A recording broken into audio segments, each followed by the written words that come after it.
napag-usapan natin ang patungkol sa balak nitong si Vega. Nakakainin niya na lang daw itong labyrinth na ito para mapunta sa kanya itong powers nito. Pero bago natin simulan itong video na ito, ay i-roll muna natin ang intro. Hello everyone and welcome to my channel, ang inyong source ng Tagalog na Tansura Contents. Sa channel na ito ay pinag-uusapan natin ang mga nangyayari sa may Tansura universe. So without further ado, let's get into the video. Nag-upload na nga pala guys ang Kohay PH ng Tagalog na solo leveling. Kaya kung gusto mo makapanood ng Tagalog solo leveling contents, bisitahin nyo ang Kohay PH. Link in the description. The moment na pumasok pala itong mga ito sa may labyrinth, nagsimula na rin itong si Vega na kainin nga itong labyrinth. Pero hindi instantly niya na makakain ito dahil napakalaki nitong place. Tsaka hindi ito organic. Kaya ang organic domination nitong si Vega ng kanyang evil dragon king na Azidahaka hindi ganun ka-effective dito. Pero hindi nag-give up itong si Vega kasi hindi niya naman naiintindihan totally itong powers niya. There are times na nai-overrate niya itong mga powers nito na akala niya talagang kaya niya. Pero for some reason nakaramdam siya ng response nung sinimulan niya itong kainin. Kaya ang ginawa nitong si Vega naglagay siya ng mga maliliit na mga magical bacteria sa may labyrinth wall. Dahil dito na-drained ang energy nitong si Vega. At dahil nga doon hindi niya na kaya mag-release ngayon ng mga evil dragon spawns niya kasi wala na siyang mana. Tapos palagi pa siya nauhuli ng mga traps. Kaya wala siya halos talagang naiitulong. Kundi nagiging sagabal pa siya ngayon sa kanilang team.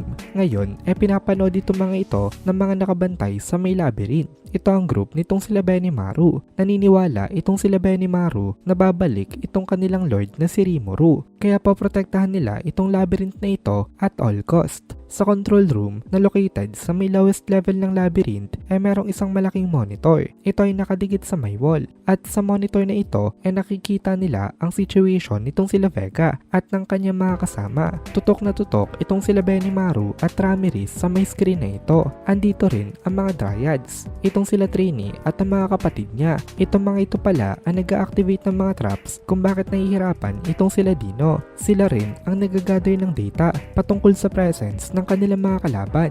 Importante daw itong mga traps na ito para ma-measure nila ng accurately ang strength nitong mga invaders. Itong si Benimaru pala ang nagbigay ng order na huwag maglagay dito ng mga monsters para walang makain itong si Vega dito. Ngayon nasa level 50 na itong sila Vega. Nangangalahati na sila. Supposed to be makakaharap dapat nitong sila Vega, itong sila Mezo at Gozu kasi itong dalawang ito ang nakastation sa may floor 50. Sila ang mga boss sa may room na ito pero pina-evacuate itong mga ito nitong si Benimaru. Kapag nakain daw kasi itong dalawa na ito nitong si Vega hindi talaga nila alam kung magre-resurrect pa nga ba sila. Masyado daw malaking gamble ito, sabi nitong si Benimaru, kaya pinaalis niya na lang muna sila. Kagaya ng sinabi nitong si Dino, as long as safe nga yung soul, makakapag-resurrect ka. Pero naisip kasi nitong si Benimaru na hindi sila sure kung protected pa rin ba ang soul once na kinain nga nitong si Vega. In a way, nakatulong itong si Dino sa may observation nitong sila Benimaru. Kaya nakapag-prepare sila as much as possible para hindi maging smooth ang pag-travel nitong sila Vega sa labyrinth. Ang nakakatapat nitong sila Vega mga well-prepared na arsenal na state-of-the-art scientific weapons nitong Tempest. Wala sila halos itinapat na mga monsters. Mga traps na of the highest quality ang ginagamit nila dito. Dahil sa mga traps na ito nagkaroon rin itong sila Benimaru ng time para makapag-prepare palalo for the time na mararating na sila nitong sila Vega. Nagtanong itong si Ramirez kung okay na daw ba ang lahat at nag-reply naman itong si Benimaru sa kanya na according to plan naman daw ang lahat ng mga nangyayari. For some reason para nag-i-enjoy itong sila Ramirez at Benimaru na paglaruan gamit ang mga traps itong invaders dito. Napansin ito nitong si Shuna kaya pinalo niya itong si Benimaru ng pamaypay sa kanyang ulo. At sabi nitong si Shuna tama na daw ang paglalaro nitong kanyang kuya at magtrabaho daw ito ng maayos. Nag-reply naman itong si Benimaru sa kanya na ang sakit daw. Finol daw muna ni Shuna yung pamaypay niya bago niya ito pinalo sa kanyang ulo. para tumigas daw ito.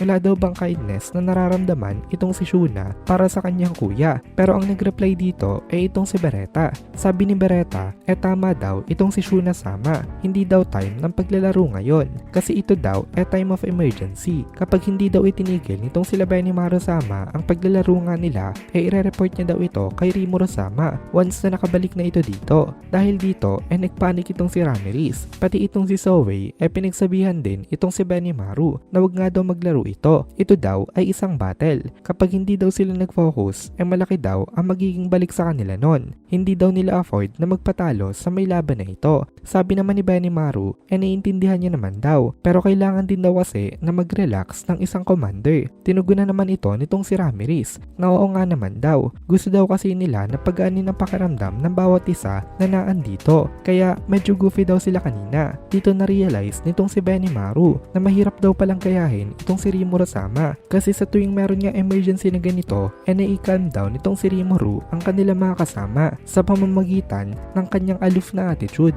Nare-reassure niya itong mga ito gamit ang easygoing na attitude niya na kahit na anong klaseng danger pa ang kinakaharap nila magiging okay ang lahat. Kapag si Benimaru daw ang gumawa ng ganon hindi maganda ang nagiging resulta. Katulad na nga lang ng nangyari kanina. Sinubukan niya makigaya kay Ramirez pero ang nangyari lang na-offend sa kanya yung mga seryoso nilang kasama. Nagko-complain itong si Ramirez na kung nandito daw itong si Rimuru hindi daw siya pagagalitan nito nang dahil lang sa pag-enjoy nila habang nagmo-monitor ng mga invaders. Pero again na-realize nga nila na hindi nila kayang gayahin itong si Rimuru kaya dapat itigil nila ito. At dito na muna natin tatapusin itong video na ito. Kung nagugustuhan mo itong mga videos natin ay please consider joining the membership para mapanood mo na agad ang mga kasunod na part dahil palaging advance ang ating mga members. Also, ay please consider leaving a like at mag-comment ka na din para ma-boost naman tayo ng algorithm.